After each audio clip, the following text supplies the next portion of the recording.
complex plane.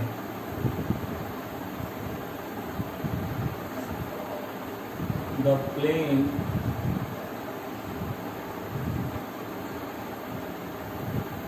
which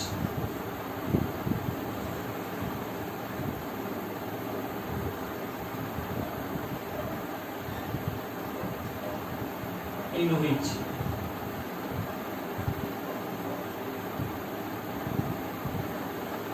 complex number assigned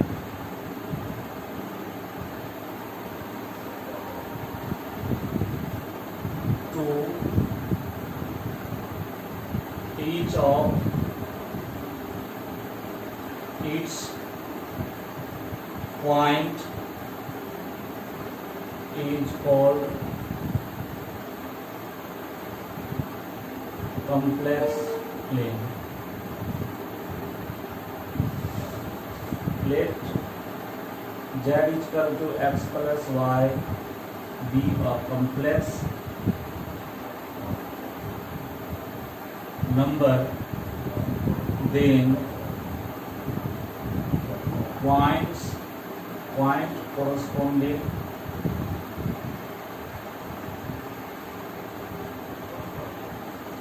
to z is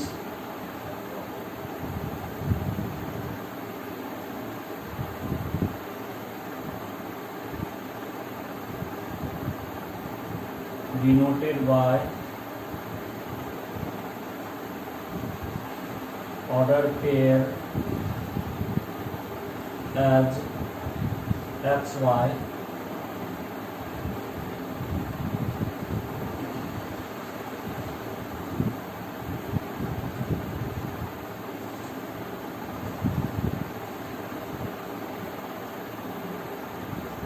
and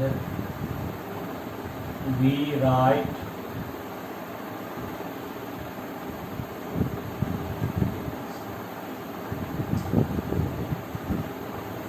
example के तौर पे let z is equal to 2 minus 3i, then points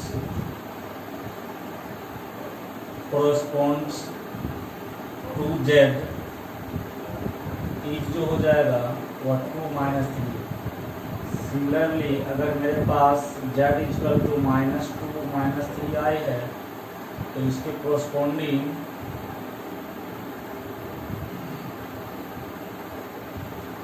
as जो हो जाएगा यह -2 और -3 हो जाएगा। तो ऐसा प्लेन मैंने बताया था कि ऐसा प्लेन जिस पर point corresponding to the complex number represent किया जा सके कम्प्लेक्स प्लेन कहलाती है। इसको हम लोग आर्गेन प्लेन भी बोलते हैं, ये भी ध्यान रखिए आप लोग। तो इस चीज़ को चाहे तो हम कॉम्प्लेक्स प्लेन में भी रख सकते हैं। सपोज मेरे पास ये है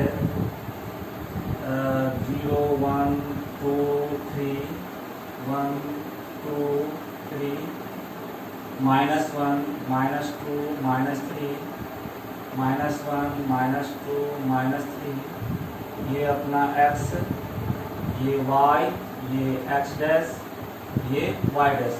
ध्यान रखिएगा कॉम्प्लेक्स प्लेन में जो x एक्सिस होती है इसको हम लोग बोलते हैं रियल एक्सिस, और जो y एक्सिस होती है इसको हम लोग बोलते हैं इमेजिनरी एक्सिस। तो अब ये सब नंबर्स को, ये कॉम्प्लेक्स नंबर है हमारा, इस कॉम्प्लेक्स नंबर के कोरस्पॉन्डिंग पॉइंट को क्या लिखेंगे 2 -3। तो x की वैल्यू कितनी 2 और y की वैल्यू -3, ये पॉइंट आ गया यहाँ पर हमारा। सपोज इस पॉइंट का कोऑर्डिनेट मैं कुछ भी नेम कर दूंगा, नेमिंग सपोज a मान लेते हैं तो ये हो जाएगा 2 -3। इसके बाद इससे कोरस्पॉन्डिंग पॉइंट लूंगा -2 3 -2 -3 -2 और -3, ये हमारा पॉइंट हो जाएगा।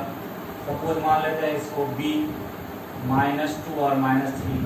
सपोज मैं कोई और थर्ड कॉम्प्लेक्स नंबर ले लेता हूँ z इक्वल टू 3i, इसका मतलब यहाँ पर रियल पार्ट 0 है, और रियल पार्ट 0 है तो ये पॉइंट हमारा ये हो जाएगा, यही पॉइंट मैं लिख रहा हूँ सी।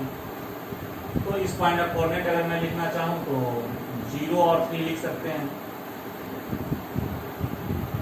तो इस प्रकार से हम लोग अगर चाहे फोर्थ कॉम्प्लेक्स नंबर मान लो -2 प्लस 2y, इसके कोरस्पॉन्डिंग पॉइंट हो जाएगा x की वैल्यू -2, y की वैल्यू 2, -2 2 ये पॉइंट हो जाएगी। सपोज मान लेता मैं इसको d -2 2। तो इस प्रकार से हम लोग point corresponding to the complex number को हम लोग रिप्रेजेंट एक्स वाई प्लेन पे कर सकते हैं, और इसी प्लेन को हम लोग क्या बोलते हैं, जिस प्लेन पे कॉम्प्लेक्स नंबर की असाइन पॉइंट जो होती है वो हम लोग रिप्रेजेंट करते हैं, उसी प्लेन को हम लोग कॉम्प्लेक्स प्लेन और आर्गन प्लेन करते हैं। बस थोड़ी सी जानकारी इसकी ज़रूरत थी, इस पर हम लोग आगे देखते हैं।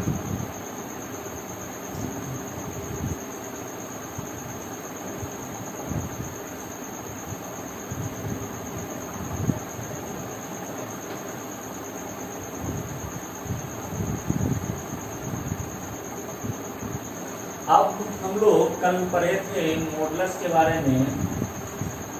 तो मॉडुलस के अगर कोई कॉम्प्लेक्स नंबर मेरा z है x प्लस आई वाई, इसके कोरस्पॉन्डिंग पॉइंट सपोज मेरे पास कि एक्स वाई यहाँ पर है एक्स वाई प्लेन में, तो ये और ये ओरिजिन है। कॉम्प्लेक्स नंबर 0 भी कॉम्प्लेक्स नंबर है, 0 को 0 प्लस 0 लिख सकते हैं। तो अगर मैं इसको यहाँ से ओरिजिन से इसको मिला दूँ, ये जो मेरा OP हो गया और OP के डिस्टेंस हम निकालूँ, ये जो पॉइंट है ये कोरस्पॉन्डिंग टू Z है, ये जो पॉइंट है ये कॉम्प्लेक्स नंबर Z, यानी जो कॉम्प्लेक्स नंबर 0 प्लस 0 आए हैं, यानी 0 कॉम्प्लेक्स नंबर की वैल्यू है। इस दोनों पॉइंट के बीच का डिस्टेंस मैं निकालता हूँ तो x² प्लस y², और इसी को हम लोगों ने मॉडुलस कहा था। तो modulus of Z is the क्या हुआ, distance is the distance between the point corresponds to Z from origin। मतलब ऑरिजिन से जो पॉइंट कोरस्पॉन्डिंग हमारा Z है उसके बीच के डिस्टेंस ही हमारा क्या होता है, मॉडुलस ऑफ Z होती है। तो मैं कल मॉडुलस के बारे में पढ़ा था कि उसकी फॉर्मूला x² प्लस y² होती है। फिलहाल मैंने मुझे ये याद रखनी है। अब मैंने पढ़ा था कि कंजुगेट ऑफ कॉम्प्लेक्स नंबर, तो कंजुगेट ऑफ कॉम्प्लेक्स नंबर को मैंने रिप्रेजेंट किया था Z बार से। Z बार का अगर x प्लस आई वाई है तो ये हो जाता था x माइनस आई वाई। अगर इसके कोरस्पॉन्डिंग पॉइंट को सपोज मैंने P माना, तो इसके कोरस्पॉन्डिंग पॉइंट को मैं Q मान रहा हूँ, तो Q ले लेंगे कितना, इसका जो पेयर बनेगा x माइनस आई वाई। x माइनस आई वाई देखिए एकदम ऐसे यहाँ पर आएंगे, ये हो जाएगा x माइनस वाई। बिल्कुल P का मिरर इमेज होगा Q, वेयर Q क्या है, is the point corresponds to the Z बार। तो ये जो होता है हमारा मिरर इमेज होता है, x हो गया, x y हो गया, x डैश हो गया, और ये मेरा y डैश हो गया। तो कॉम्प्लेक्स नंबर जो मेरा Z है और उसके जो कंजुगेट है हमारा, तो दोनों के इसका कोरस्पॉन्डिंग पॉइंट जो होता है, उसके कंजुगेट का जो कोरस्पॉन्डिंग पॉइंट होता है वह Z के कोरस्पॉन्डिंग पॉइंट का मिरर इमेज होती है। बस यहाँ पर ये ध्यान रखना है। अब हम लोग आगे बढ़ेंगे।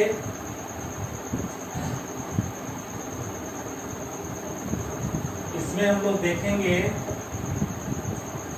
आर्ग्यूमेंट, और इस बेस पे हम लोग को polar form of complex number भी पढ़ने हैं। तो हम लोग देखते हैं argument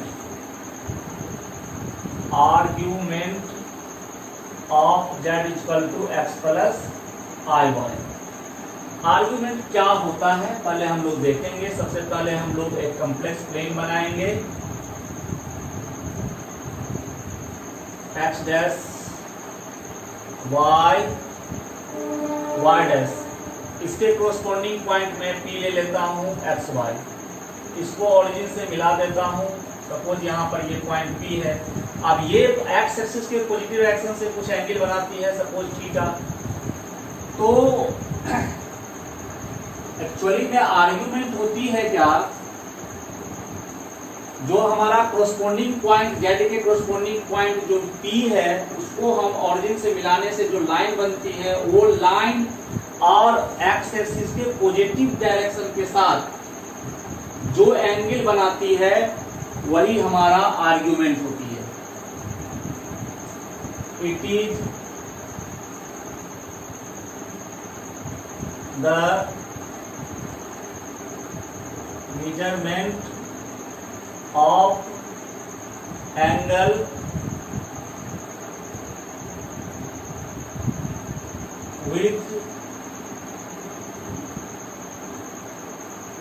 with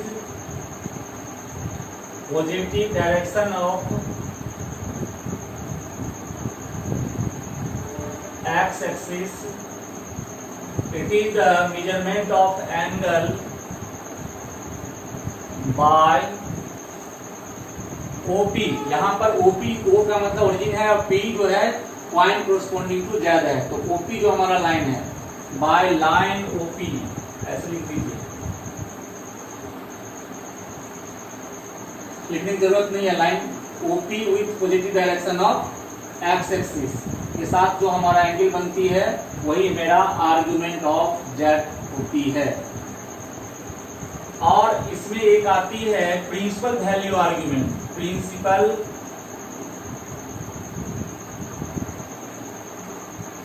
value argument. Principal value argument क्या होती है? It is the least angle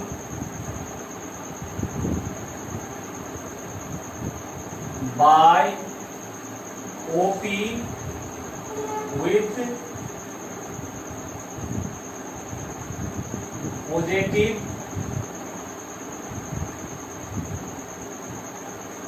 direction of x-axis.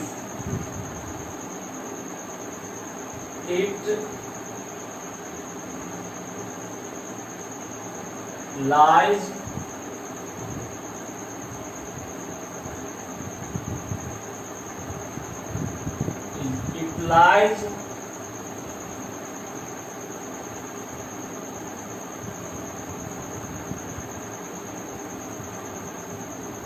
ये जो लाइज करती है, लिस्ट एंगल मैंने थीटा मान के चल रहा हूं। इट लाइज ऐसे लिख सकते हैं, एक्स एक्सिस वेयर ये जो मेरा थीटा एंगल है, यह मेरा पाई से और माइनस पाई के बीच में होती है।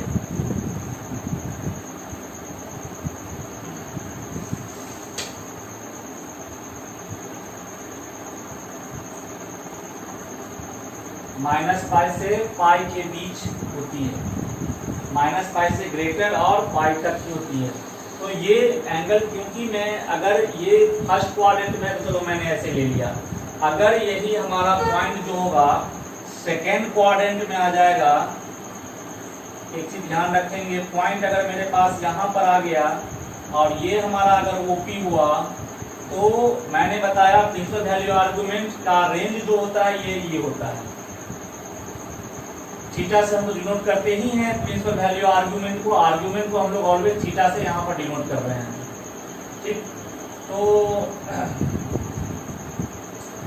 ये मेरा एंगल होगा, एक्स एक्सिस है, वाई है, एक्स डैश है, वाई डैश होता है। मैंने क्या बताया? Least angle by OP with positive direction of x axis. तो ये मेरा अगर पॉइंट यहाँ पर है तो ये एंगल मेरा थीटा हो जाएगा, ये मेरा आर्गुमेंट हो जाएगा। अगर मेरे पास पॉइंट मेरा थर्ड क्वाड्रेंट में है, यहाँ पर है P, तो मेरे पास ये OP जो हो गया least angle with positive direction of x axis, ये एंगल होगा यहाँ पर, ये हमारा थीटा जो हो गया आर्ग्यूमेंट है। अगर मेरा फोर्थ क्वाड्रेंट में है तो पॉइंट सपोज यहाँ पर है, तो ये मेरा P है और इसके साथ ये एंगल जो है वो मेरा थीटा है, ये हमारा x है, ये y है, ये x डैश है, ये हमारा y डैश है, इस तरह से यहाँ पर भी x है, y है, x डैश है, y डैश है। तो हमारा आर्गुमेंट जो होती है ऑलवेज, जो प्रिंसिपल वैल्यू आर्गुमेंट खास करके मुझे करना है और इसी को हम लोग थीटा डिनोट करेंगे। इट इज डिनोटेड बाय, कर सकते हैं एंगल, यहाँ पर लिस्ट एंगल थीटा, ऐसे ध्यान लीजिए, least angle theta, it is the least angle theta, यही थीटा हमारा आर्गुमेंट होती है और इट इज डिनोटेड बाय, कर सकते हैं यहाँ पे, it is denoted by R G argument of Z, यही मेरा थीटा होता है। इस चीज को हम लोग ध्यान रखना है और ये वैल्यू जो हमारा लाइज करेगा -π से π, तो ये प्रिंसिपल वैल्यू आर्गुमेंट की बात हो रही है। अब है कि हम ये थीटा कैसे निकालेंगे, ये थीटा कैसे निकालेंगे, ये थीटा कैसे निकालेंगे। तो ये आर्गुमेंट ऑफ जेड निकालने के लिए मैं एक नोट्स लिख दे रहा हूँ। तो सबसे पहली बात, हम लोग को जो भी कॉम्प्लेक्स नंबर जेड है, हम उसके लिए find notes to find argument of z. Let z मान लेते हैं कि कुछ भी है x plus i y. Find, ऐसे कर सकते हैं कि least absolute angle with x axis, हम एक अल्फा एंगल मानेंगे। सपोज अल्फा क्या होगा, मैंने बताया लिस्ट एक अल्फा एंगल, ये एक्स एक्सिस का पॉजिटिव डायरेक्शन नेगेटिव डायरेक्शन इसमें जरूरी नहीं है। यहाँ जो होगा अल्फा यही हो जाएगा, यहाँ का अल्फा ये होगा, यहाँ का अल्फा भी ये होगा। एक एंगल अल्फा निकालना पड़ेगा मुझे और यहाँ पर भी ये अल्फा जो होगा मेरा, ये तो आर्गुमेंट जब थीटा हो गया और ये एंगल जो अगर मैं निगेटिव डायरेक्शन के साथ छुट्टी हो रही है तो हम लोग को क्या लेना है, थीटा। तो ये आर्गुमेंट को डिनोट करेंगे अल्फा, तभी मैं ये पॉजिटिव डायरेक्शन के साथ यहाँ ले लिया। यहाँ पर हम लोग थीटा लेंगे, ये जो एंगल होगा वह माइनस अल्फा होगा और इसको हम लोग थीटा मानेंगे। एनीवे ये थीटा तो हमारा पूरा आर्गुमेंट के बारे में बता रहता है लिस्ट एंगल एक्स के साथ। तो ये जो हमारा अल्फा है ये कैसे फाइंड करेंगे, फाइंड एंगल अल्फा बाय, एक फॉर्मूला में लिखा और tan alpha equal to mod of y by x. तो ये जो अल्फा होगा मेरा अक्यूट एंगल भी कर सकते हैं, acute angle with x axis, x axis का कोई भी डायरेक्शन हो, पॉजिटिव हो या नेगेटिव डायरेक्शन हो उससे मतलब नहीं है। ऐसे हम कर सकते हैं कि एब्सोल्यूट एक्यूट एंगल होती है अल्फा। तो यहाँ पर देखिए एब्सोल्यूट एक्यूट एंगल, ये वैल्यू निकालेंगे हम लोग। यहाँ पर ये alpha absolute acute angle alpha ये निकालेंगे, यहाँ पर हम अल्फा ये निकालेंगे। तो सबसे पहली बात मैं अल्फा निकालूंगा कैसे, इसके लिए हमारे पास फॉर्मूला है जहाँ y और x जो है ये इमेजिनरी पार्ट ऑफ जेड होती है, ये रियल पार्ट ऑफ जेड होती है, ये टेन अल्फा। और इसको मैं सोल्व करके अल्फा फाइंड कर लेंगे। एंड देन अगर मेरा फर्स्ट क्वाड्रेंट में है x, तो आर्गुमेंट जो है हमारा थीटा है, यह क्या हो जाएगा, अल्फा ही हो जाएगा। सेकेंड क्वाड्रेंट में है तो ये वैल्यू जो है हमारा, अगर पॉइंट कोरस्पोंडिंग टू जेड हमारा सेकेंड क्वाड्रेंट में है तो थीटा की वैल्यू जो हो जाएगा वह यहाँ तक अगर फुल रोटेशन करूंगा तो पाई, ये डायरेक्शन होगा यहाँ पर, तो पाई से हम लोग क्या करेंगे, ये एंगल अल्फा को माइनस कर देंगे, ये हो जाएगा आर्गुमेंट। उसका हर जगह याद रखना है। यहाँ पर क्या करेंगे, लीस्ट एंगल के लिए यहाँ तक आएंगे निगेटिव में तो माइनस पाई और फिर प्लस करके अल्फा करेंगे, और यहाँ पर थीटा की वैल्यू जो होगा मेरा आर्गुमेंट की जो होगा वो माइनस अल्फा के बराबर होगा। तो हर एक क्वाड्रेंट के बाय डायग्रामेटिकली आप समझ सकते हैं। इस पर हम लोग कुछ क्वेश्चंस भी देखेंगे, उसको पॉज करके जरूर लिख लेंगे।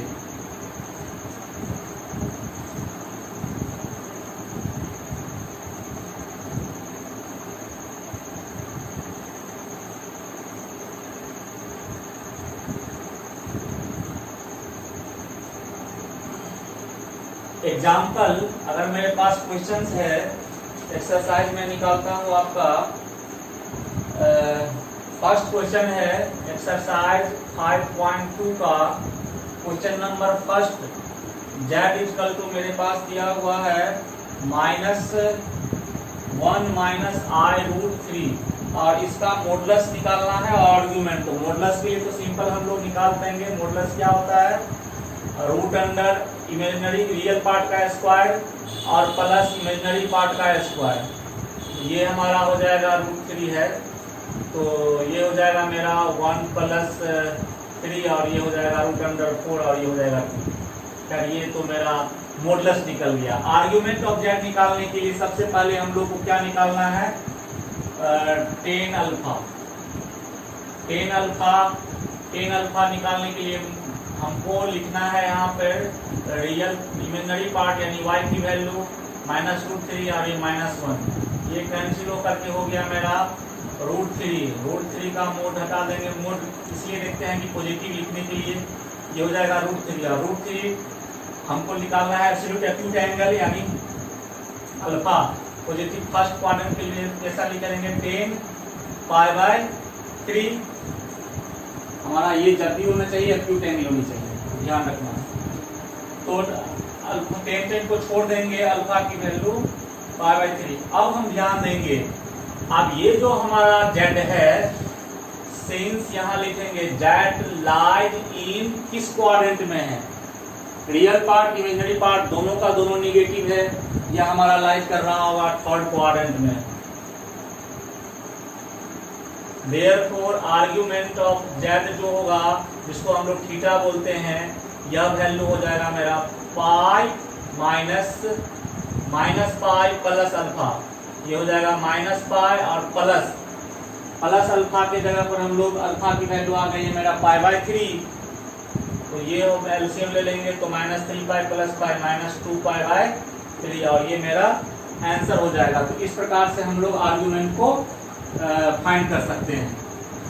एक और एग्जांपल हम लोग देखेंगे और इसकी थोड़ा सा कर लेते हैं पोलर फॉर्म, क्योंकि पोलर फॉर्म में हमको जो थीटा यहाँ पर लेंगे वो सब आर्ग्यूमेंट है, तो एक एग्जांपल वहां पर भी हम लोग देखेंगे। क्लियर यहाँ तक?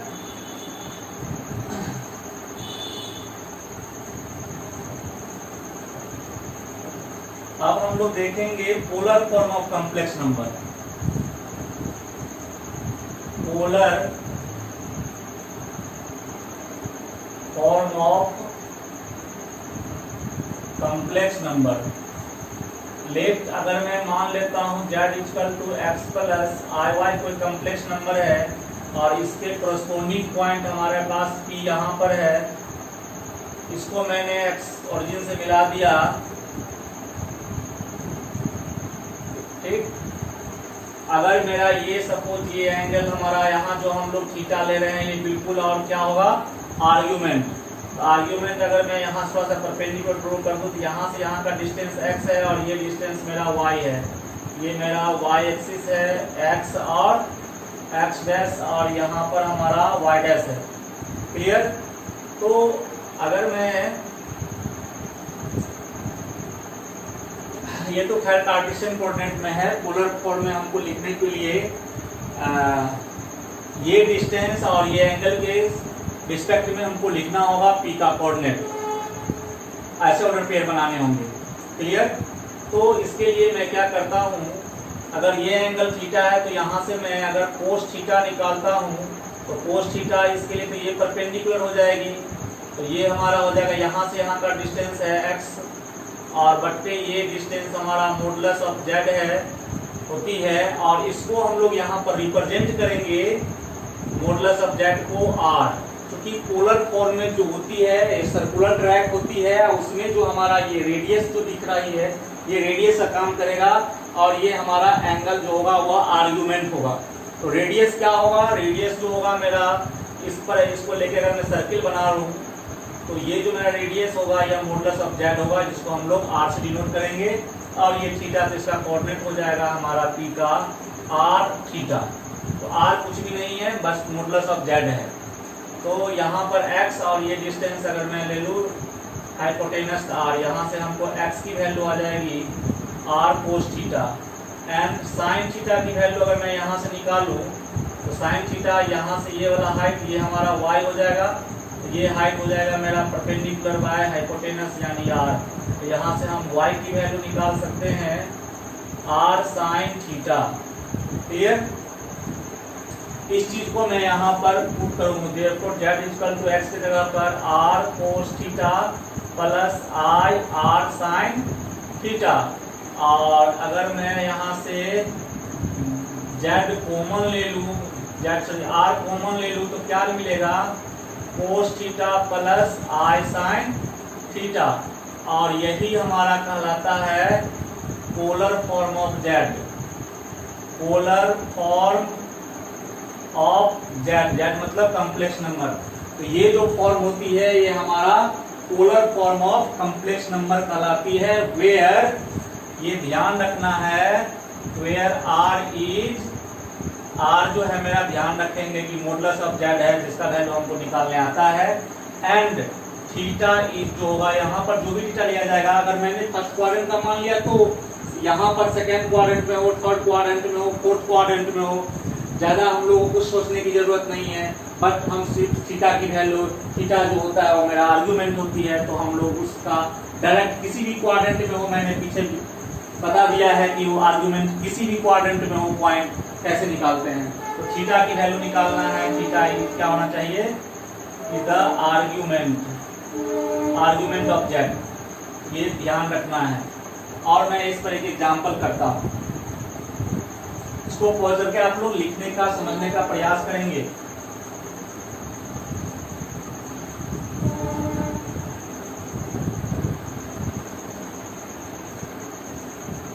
अगर मेरे पास एक क्वेश्चन है, सपोज आपका 4, इसमें हमको कहता है रिप्रेजेंट करने के लिए पोलर फॉर्म ऑफ जेड में, ये है हमारा -1 और प्लस i, -1 और प्लस i है हमारे पास ये कॉम्प्लेक्स नंबर। तो इसका हम लोग मॉडुलस निकाल लेते हैं, यानी r की वैल्यू पोलर फॉर्म में लिखना है, तो फार्मूला तो पता है, फार्मूला हमारा कॉम्प्लेक्स नंबर पोलर फॉर्म में लिखने के लिए z equal to r into cos theta plus i sine theta लिखना है। तो हम लोग को r निकालने के लिए पहले रियल पार्ट कितना है, -1 का स्क्वायर, और इमेजिनरी पार्ट इसको i इंटू 1 लिख सकते हैं, तो ये 1 का स्क्वायर, ये फाइनल आ जाएगा मेरा √2। अब मुझे क्या निकालना है, सबसे पहले argument of Z. Argument of z जो होता है ये थीटा हमको फाइंड करना है, ठीक है। इसके लिए हमको सबसे पहला क्या है, टेन अल्फा का यूज करना है, सिंस करके लिखेंगे, ये होता है मेरा y/x, y वैसे लिख दिया, y को होता है इमेजिनरी पार्ट, इमेजिनरी पार्ट यहाँ पर कितना है 1, और रियल पार्ट है -1, इसको मोड में रखेंगे, ये हो जाएगा 1 और ये हमारा 1। तो कहने का अर्थ हुआ कि मेरे पास 10 अल्फा इक्वल टू आ गया 1, तो यहाँ से हम लोग लिख सकते हैं 10 अल्फा इक्वल टू 10 π/4, यानी अल्फा की वैल्यू आ गई मेरा π/4। अब सिंस ये जो z lies point corresponding to z, ऐसे लिख सकते हैं कि point corresponding to z lies in किस क्वाड्रेंट में है, एक्स निगेटिव और वाई पॉजिटिव। एक्स निगेटिव और वाई पॉजिटिव होती है हमारा सेकेंड क्वाड्रेंट में, second quadrant. Therefore argument of z जो होगा थीटा, और ये वैल्यू जो हो जाएगा मेरा, थीटा की वैल्यू जो होता है वह हमारा होता है पाई माइनस अल्फा, और पाई है मेरा पाई का पाई रहेगा, अल्फा आ गया मेरा π/4, और इसको करेंगे तो 3π/4, यही मेरा थीटा की वैल्यू आ गया। क्लियर? तो थीटा यहाँ आ गया तो फिर पोलर फॉर्म लिखना कोई दिक्कत नहीं होनी चाहिए। Therefore polar form of z equal to क्या होता है formula, r cos theta plus i sin theta, और ये हो जाएगा r के जगह पर r ब्रैकेट में, तो r के जगह पर मेरा √2 cos 3π/4 प्लस i sin 3π/4, ये मेरा इसका पोलर फॉर्म ऑफ z का हमारा आंसर